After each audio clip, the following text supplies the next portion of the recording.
Today I have Jack with us, the author of one of the books, Make Better Bets. Hello, hello. Hi there, Amy. Thanks for having me on. This is a new podcast, so I want to tell you a little bit of what it's about because you'd be the first episode of Under the Paycheck. It's a podcast to give people the idea on should you or should you not do this? Should you go into nursing? Should you go become a plumber? Should you start that own business? You hear the same stories over and over again without even hearing how much they make, how much happiness does that bring you, how much work does that take. Like the medium income in the US on average is supposed to be like 66,000 per year. Whether that's true or not, supposedly half of Americans make that. So what careers make that and what careers don't make that? And is that even enough? What do you think? Is 66K enough? I've heard of people, whole families living on much less than that. That's But true. I would say there's some nuance, I suppose. And is it like 66K gross? Like, what's your actual Before, take home after. pay? I got used to my wife is European, and all of her friends, when they talk numbers, they're always talking net. And then I think it's Mhm. been worked out of them because they pay so much in taxes that it only makes sense to talk net. So I think one thing is not so much how much you make gross, but how much you actually get to take home. And that leads into a whole discussion on perhaps deductions on certain types of careers you could choose or businesses you could run. But I mean, right now, my active income, so I was an actuary, I was making over the 66K, You were but an X-ray. an actuary. Yep, for over a decade. And what kind of schooling do you need to do for that? So technically, you really just have to take the exams. And there were 8 professional exams. It took me like 11 years to pass them all. But the thing is, I would not have even heard of what an actuary was had I not gone to undergrad. And I went to the University of Michigan and I majored in math.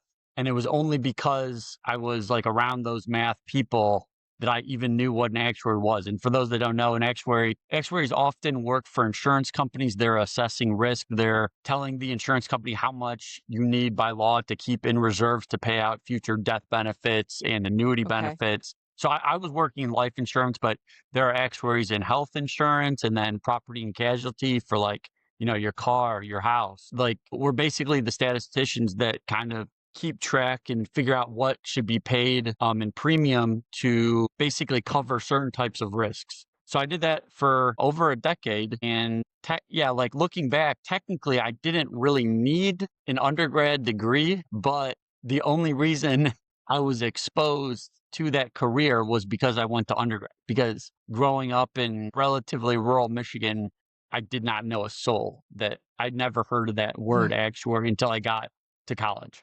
Me neither. When I hear X-ray, maybe I'm hearing it wrong, but I am still thinking of the medical field when you go and take an X-ray. Yeah, yeah. Yeah, it's Like actuary. So X-ray, ACT. ACT. Okay.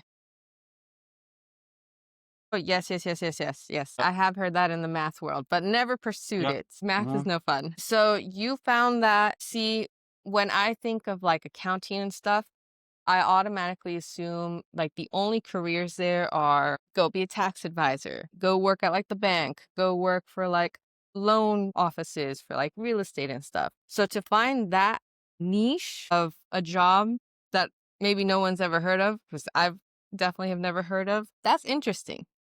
Because then now somebody can go and be maybe instead of going to go be an accountant or a tax advisor, especially because taxes are coming up, I can go be an I'm going to pronounce it so wrong. I'm so sorry. An It's like X-ray a actuary. Yep, yep. actuary. But you liked it. You stayed in the career I for 12 years. I liked parts of it, and I continue to use a lot of those skills. Like the things that are super helpful, I'd say the number one skill I learned was being very efficient and competent in Excel. So kind of I got used to tracking things. So like looking at a lot of trends, and it kind of rippled over into my personal life. So like for the insurance companies, we were tracking like balance sheets and claims. And like when you track a balance sheet, that's analogous to like an individual tracking their net worth. And I think Yeah. a lot of people, it's like not even on their Don't radar to track that. don't track But anything. but I'm telling you, as soon as I started tracking my net worth, and it wasn't a lot to begin with, and a lot of people, when they start, they'll have negative net worth. But as soon as I started tracking, it started going up because like Yeah. everything became so real to me and so tangible. And I think the thing with real estate that I think people don't really appreciate, and this is what tracking your net worth will help with, is when you have like an amortization table and you're making payments each month, like how much is actually going to principal versus just being paid in interest. So like, Not a you might be lot. you might be paying $2,000. Yeah, but you might only be knocking off like two, three, $400 in principal. And the thing is, looking back, one very key decision I feel of mine occurred because I was tracking my net worth, and it was based off of, so when I originally bought my house, the house hack in Mhm. 2017. So I bought a house, I rented out the other rooms. It was on a 30-year mortgage, and I had to pay private mortgage insurance because I put less than 20% down. Yeah. While I was tracking my net worth, I mean, people can knock Zillow for not having, accurate Zestimates or whatever, but the Zestimate was going up. And I realized if I refied, I would have more than 20% equity and I could get that PMI off.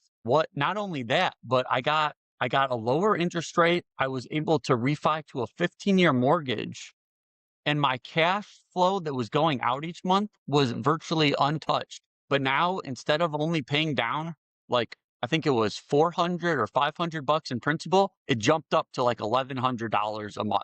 So that's like a Yeah. huge change. But like the normal person, like going through your normal life, you're not going to feel any different. Like the cash in and out was the same, but it's just my net worth is going up so much faster. It's like the tracking really helps, I think. Think we started real estate around the same time. You purchased your first one in 2017. I was looking in 2017, but I didn't get an accepted offer until 2018. Okay. So I entered the game in 2018, and the exact same thing happened where I believe we only put down 5%.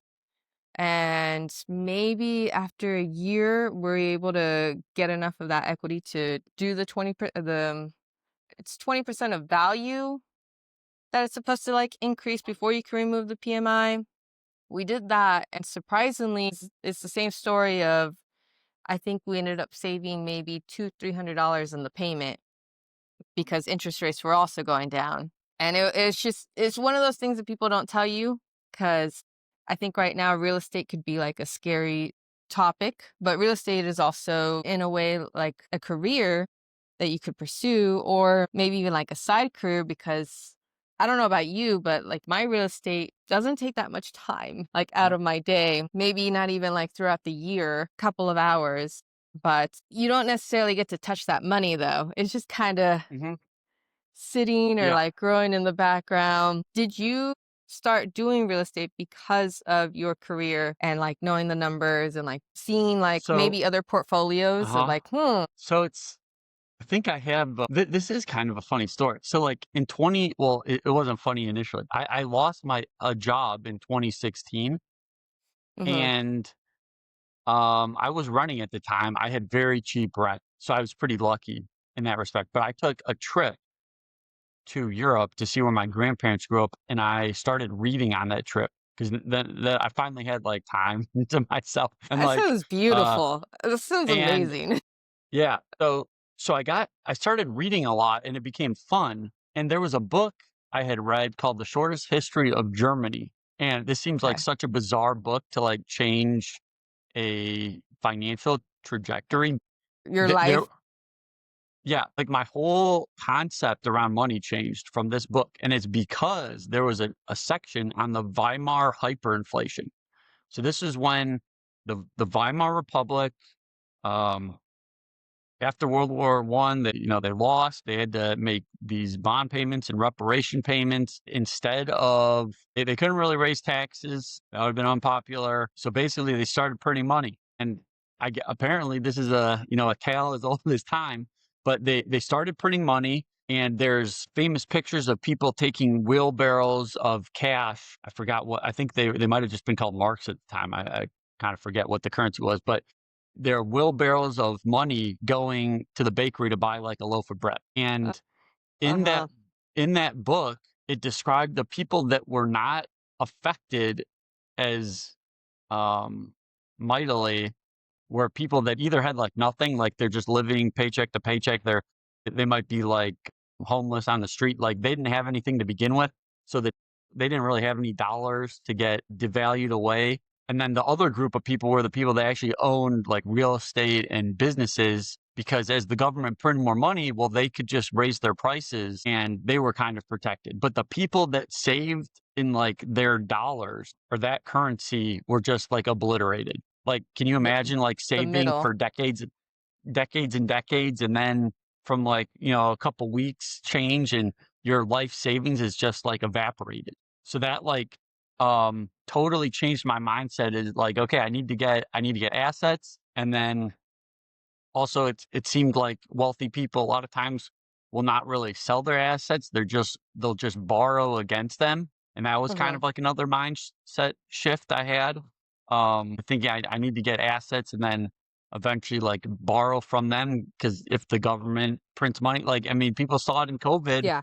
all the assets went up, and what do a lot of the wealthy people will just go refinance or pull cash out of those inflated assets and live off that. So that's like, I mean, it feels so unfair, but that is the way it works. So That's what happens.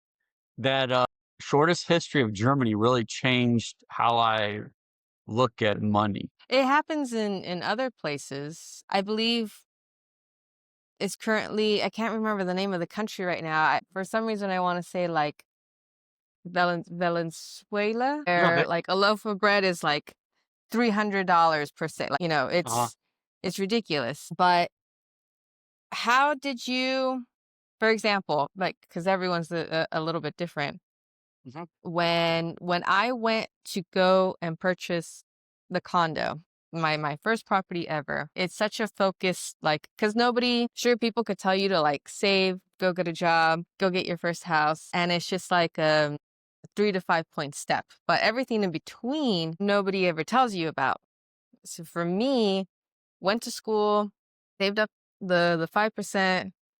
I was working at the courthouse at the time okay. and then went and got the property, but I was so afraid because I had never at the time it was like 200,000, 250,000 for the condo.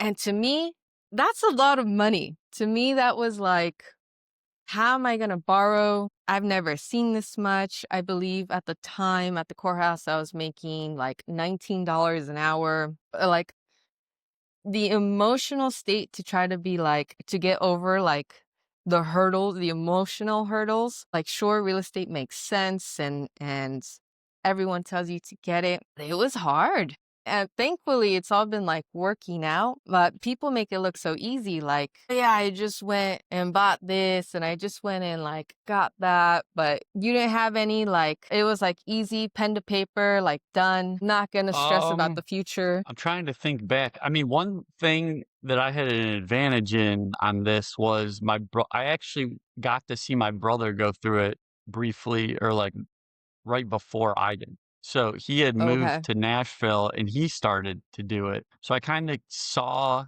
his path. I was definitely like scared, and my house was like 277, which was a lot at the time. It's a It felt lot. yeah yeah. I mean now people kind of scoff at it like, oh, what are you even going to buy for like Oh yeah, two now fifty?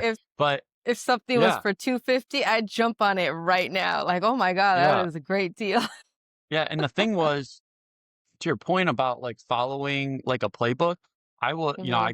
I went to school, I got a job, and I even was like maxing out, people tell me to like save and like in like the 401ks, and I was just doing that. And like when I got to the point where I was thinking about a house, and like I said, I had been fired in 2016. So, and I had gone through I think I went through in 6 months, like I dipped through like I think 12K or so. Like I said, I had very cheap rent. Yeah. So that really helped. but I didn't really even have much money to put down. So I actually ended up borrowing against my 401k because the cool thing, I mean, the 401k, it seemed like good, but it was, I mean, it's a nice thing to have to access, but like once you get to certain amounts of money, I think the max is like K you can borrow. So if you had been putting money in and that's all where all your wealth is going, that might not be so great because you might not be able to access it if you like really You need it. can't touch it. Yeah. So like that was something I learned like because I had borrowed and I was a little bit worried about that because yeah, I borrowed the down payment for my house, and I think the thing is if you got fired, you had to repay it within 6 months. And I was like, A "Okay, little so that stressful. is that is the risk here." But it's stressful.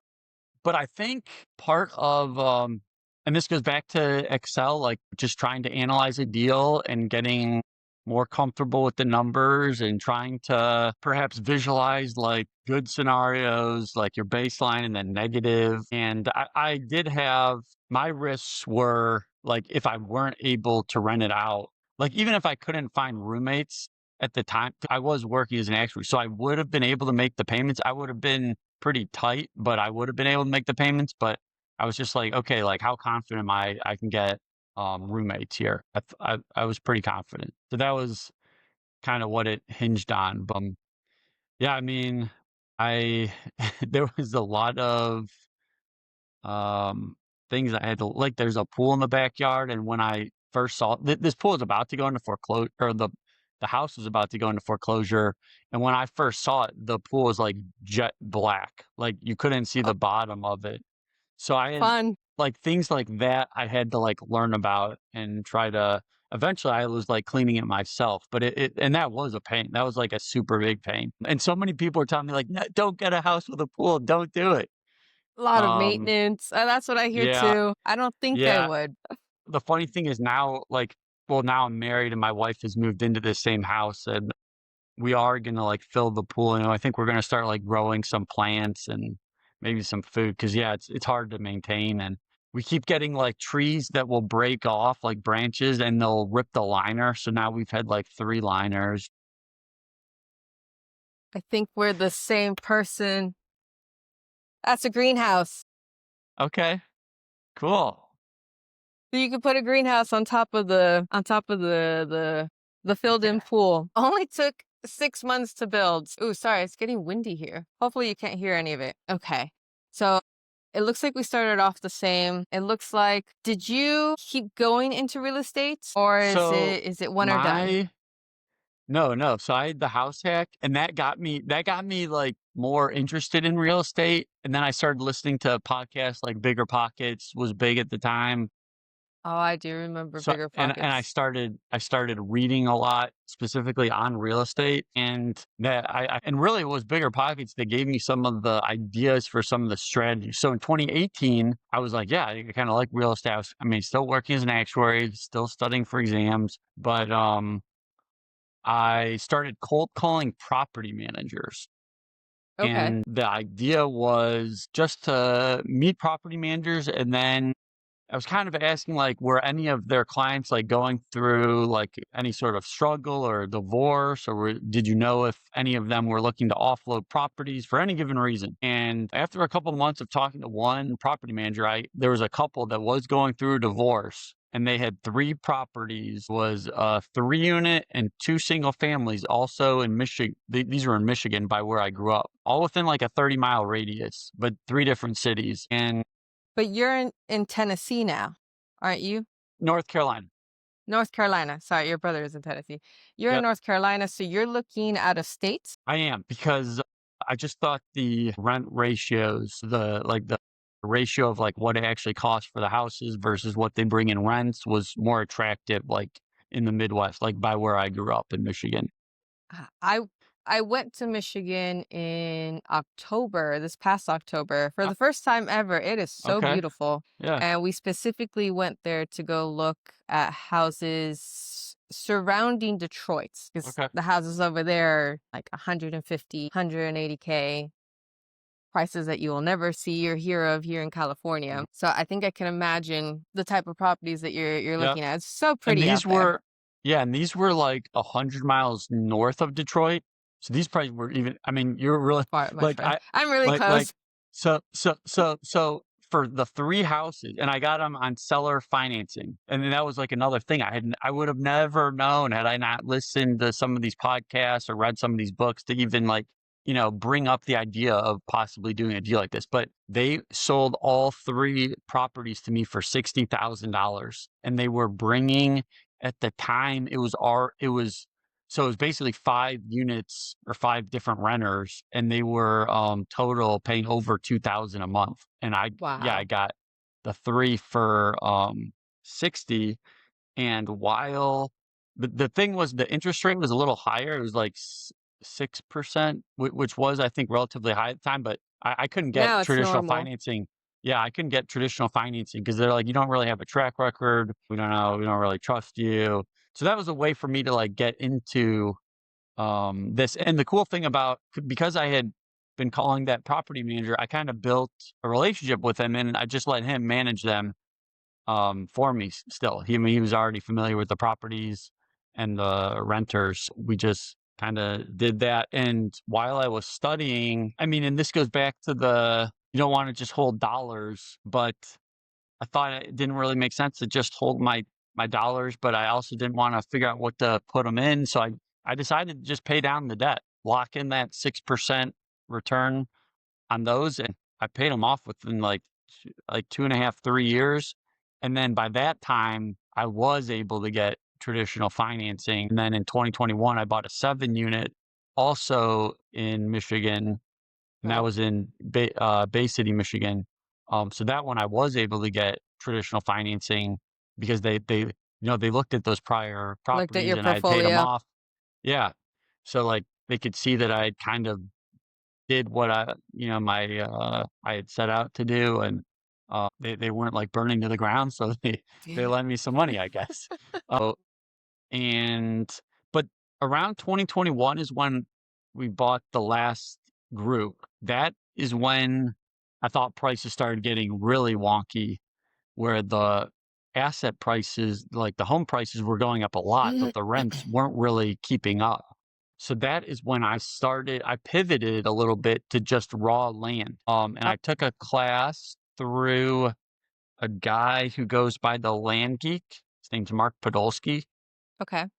I'll have to look And into him. so I basically took his class, and then I started flipping raw land in Arizona, and I still do Okay. that. That is my main. I stopped working as an actuary in March of 2023 and started pursuing the land flipping like full time. I mean, Wow. I An say full end of time, an but era, that's though.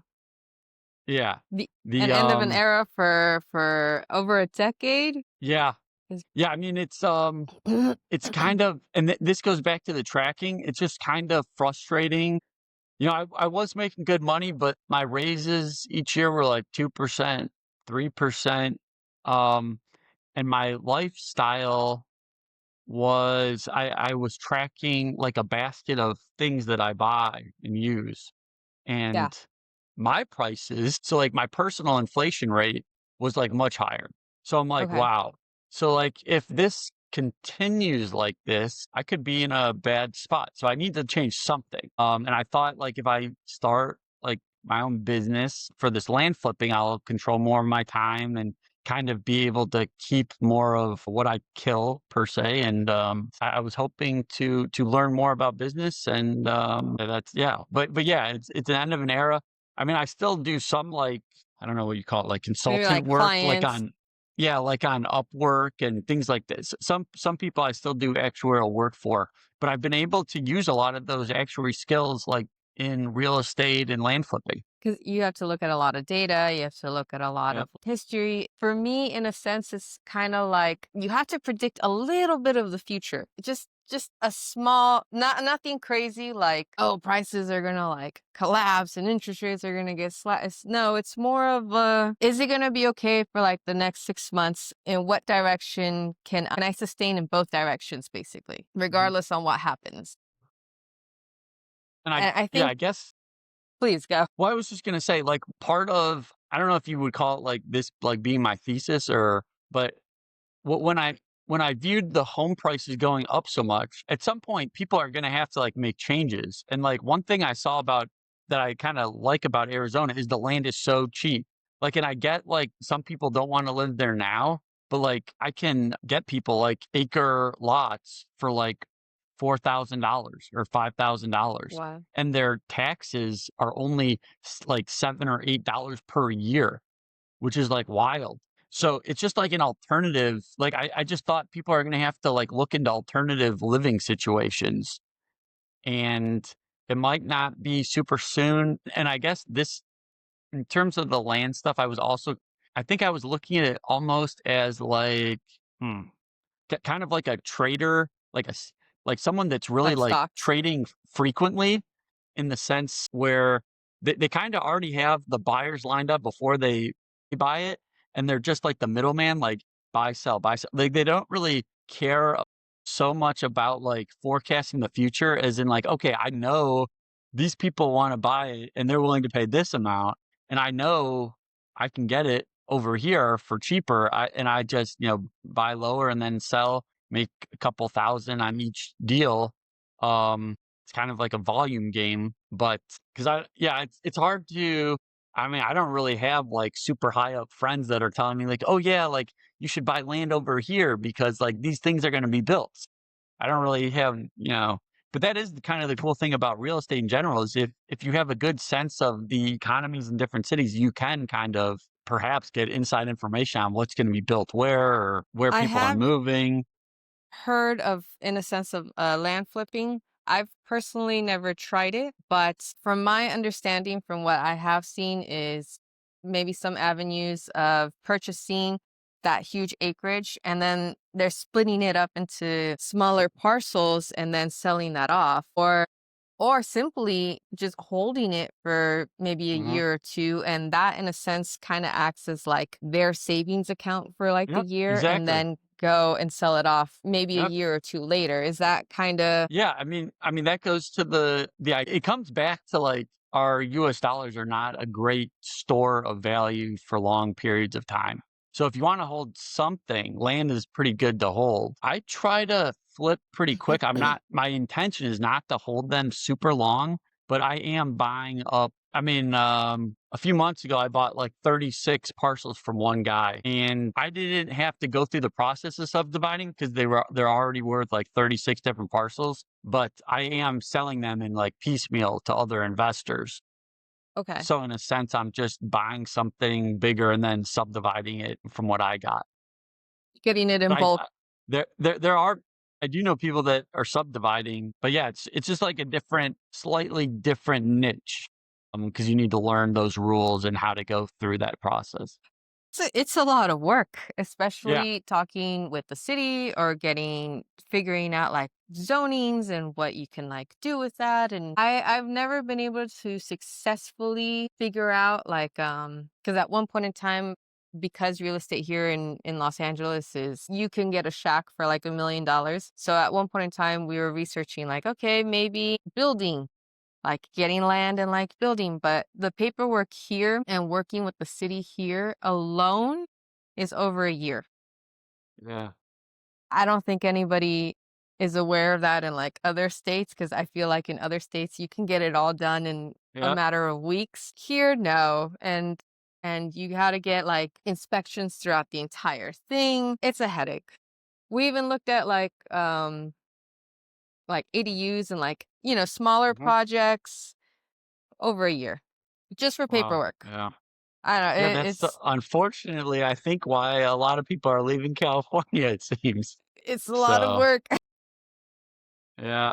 And to Arizona, it's getting popular. Mhm. Arizona and Texas and Tennessee.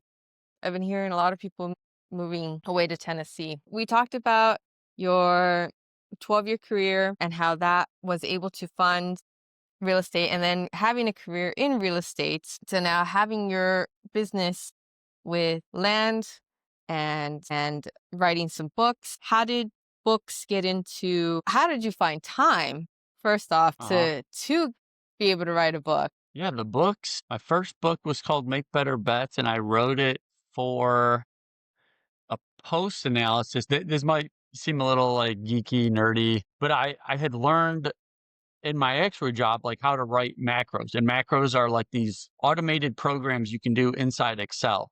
And they're often used to do like simulations. So I Okay. made a simulation for the 2018 World Cup. And I bet using this model, and I wanted to put like my post analysis, like what I did right, what I did wrong, like in like a book. And it was basically I was writing it for like myself like 10 years prior, if that makes like I would have liked something like that to exist for me like when I was in undergrad or like in high school, because I think it Yeah. would have been cool because it kind of was like blending my like for sports with Excel and more like numbers.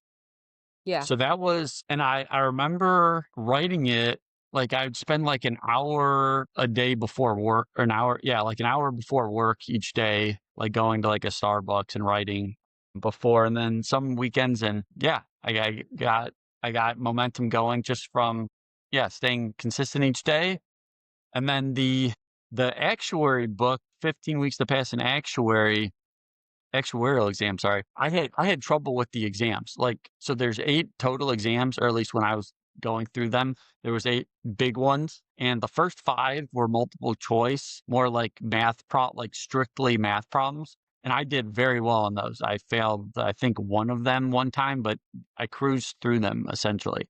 But the last 3 were more like written response, kind of like it was a black box and how they were actually Essay. graded. Yeah, essay, is a lot of just memorizing laws related to insurance, like what interest rate are you allowed to use for, like, this type of reserve?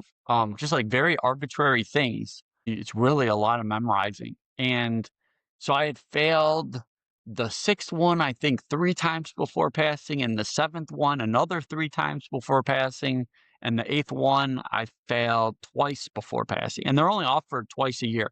So it's, like, really heartbreaking when you don't pass because you have to wait, like, another, like, 6 months, and you have to, like, learn the same material, and it was such a drag. But after failing I think it was the 7th one, or, like, when I finally passed, I can't even remember now, but basically, I had failed a time, and I started preparing for a half marathon on the side, and some people thought, like, it didn't Out make of your mind. sense. Yeah, because well, it was not only that it seemed extreme on the physical front, but it also like, dude, like you need to study more. Like you need to spend more time studying. But the thing at the time, I felt like my whole life was like getting out of balance, kind of like depressed. I felt like I need to have more balance in my life. And I think preparing for the half marathon helped with that. And I did pass. Even Mhm. though but it was like when I was studying, I was really focused on studying, and then when I was preparing, like, a few days a week for the half marathon, I could really focus on that. I basically put some of those types of insights into the book, and it's a lot of found I mean, once again, like some of this sounds kind of like hocus pocusy, and I was kind of rolling my eyes to it at first, but like a gratitude practice, like it's kind of like a journal format, and like the first thing you do each day is like write 3 things you're grateful for, and that kind of gets you in the right mindset, and then the book helps you or like would help a student break down like this Herculean task of studying and passing this exam into like smaller goals or like mini goals. And that's No, kind of I what I love was it. trying and trying to like stay balanced along the way because I thought that was very helpful because I was losing my mind. I've been having to think of like if you're not positive or like looking for the end result of being positive, then what's the point? Like what's the point of doing any of this? It's Yeah. kind of how I had to like shift my mindset about my first ever like property or whenever I go into a business or I'm starting something new, I have to look at it as well, first, it's because it's not easy. First, you look at all your negative things, but then you gotta be like, no, you have one life. Why not Mhm. enjoy it? Why not try it? Why not? And if it doesn't work, it doesn't work. Most of the time, you can survive a handful of breakdowns of things not going your way, and you'll still be like perfectly fine. And I love that you actually know how to use Excel because I'm one of those people who totally lie, like on resumes and stuff, and be like, yeah, I know how to use Excel and Microsoft and all of that. But thank you so much. I want to end the show with, are you happy now?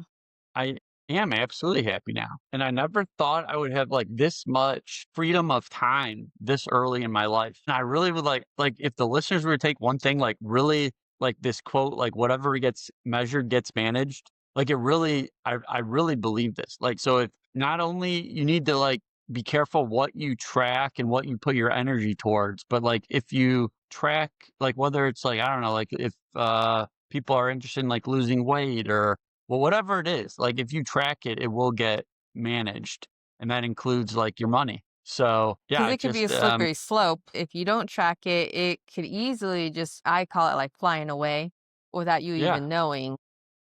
Yeah, I mean, there was a guy I Mhm. interviewed on my YouTube channel just recently, and he was working in Ohio, and he was making pretty good money, but he had student loan debt and I think some other debt, and he basically did projections also in Excel, and once he started looking, his net worth was, like, going the wrong way. Like, if he stayed on even though they kinda, like, they did everything, The the minimum system payments. they went to school, they got, good jobs, but if he hadn't been tracking, he woulda kept going backwards, and they made a decision based off of this projection. We need to move cities because, like, he felt like his career had been capped. He was in Ohio. He needed more money. Like, if he Yeah. did not like, there wasn't any room to skimp more on, like, expenses, that he needed to increase his income, and had he not been tracking, he would probably not have made that move. And he made the point that, the majority of people do not track at all. So Mhm. how many people are kind of just like floating and not really getting a sense of where they are? And they might be going backwards without even knowing it. Or you ignore it And and just think yeah, it's gonna be yep, fine. If you ignore yeah, the problem's not there. yep. And I think that's kind of how I was in the beginning. Well, not like I think naturally I'm pretty frugal by nature and I like living with a roommate. So I seem to always have cheaper rent, Mhm. which was lucky for me in hindsight. But I didn't really track anything until after I had been fired and had that setback and basically didn't want to be in that position again. But see, the story with your guest from Ohio, I think that's you follow the trajectory. You go to school, you get the job. It's supposedly paying well to pay for your living, pay for your student loans, pay because almost everyone has student loans, and yet it's not working. Like I did the same thing to where I went to school. I do have student loans, not horrible, but I do have student loans, and I became a paralegal. And off the bat to going to working at the courthouse, it sounds like prestige, and it's because I'm like 20 at the time, and I'm like, wow, I'm working at the courthouse. I'm working with like the judges, the attorneys, Mhm. the you walk into like this huge building and everyone's in suits, everyone's in I thought I made it. Fully thought I made it. But the pay was $19 an hour. And I was able to cover everything. Everything was being paid. But at the end of the month, let's say, if I remember correctly, like maybe I'm left with like $200, Okay. $200. But I'm like, everything's being paid. But then my friend at the time, this was what, 20, oh my God, when did I work at the car? 17? Yeah, I think so. Okay. In 2017, my friend who was an Uber driver Uh huh. was making double my salary. Okay. And I was like, wait a minute, wait a minute. What do you mean?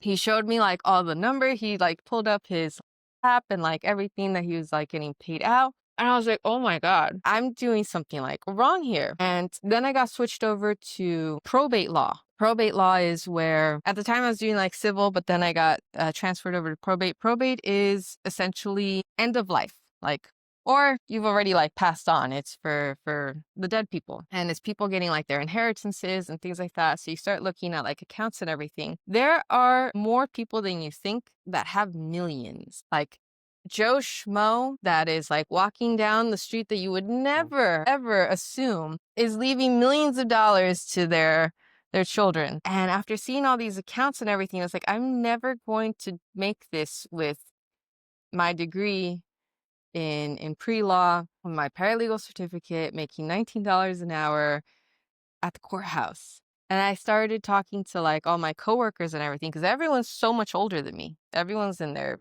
50s and 60s. I started being like, hey, so like, how's your life? Like you've spent 20 years here. What can I like look forward to? And I didn't like any of the answers. Nobody could even go on like vacation. Like their vacations were at home, staycations.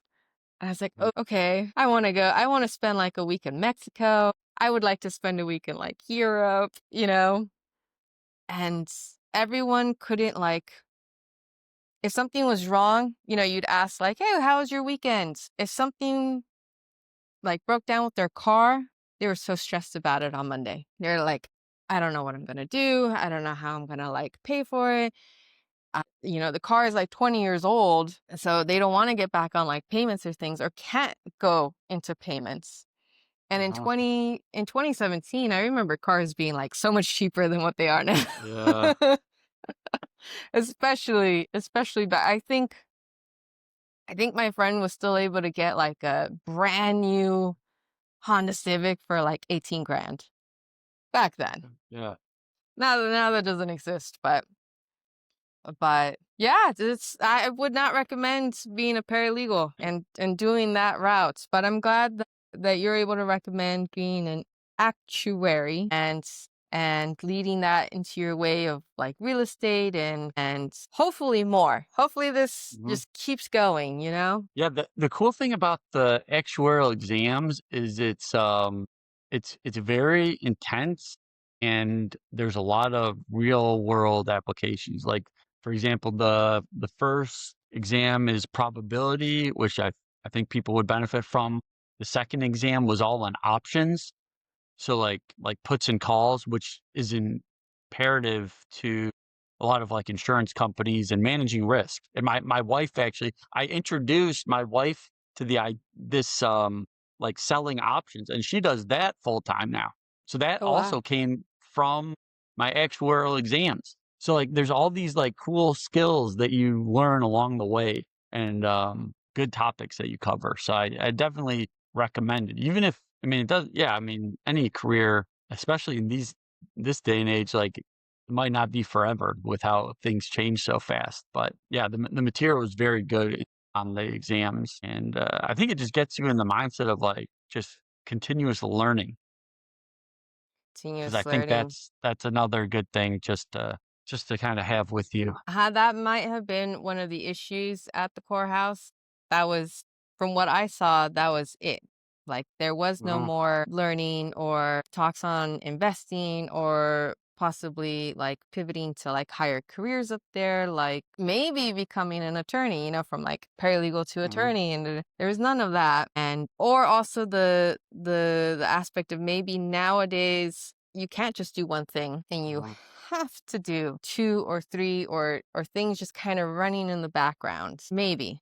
I don't know for sure yet. Some people make it No, look no, easy. I think that's right. Yeah, I think most people view like the normal 9 to 5 as kind of stable, but like let me tell you, like when you lose that one source of income, it is stressful. And that's what I That's was it. going through. And they a lot of people use that analogy of like a four-legged table versus the one-legged table. Like, Yeah. if you cut the one leg on the one-legged table, the table just topples over, but the four-legged table will be able to stand still. And that's how I felt like I needed to become more diversified in my streams of income. Yeah. Very important. Well, thank you so much for being the first guest on Under the Paycheck. I had a lot of fun. Thanks so much for having me.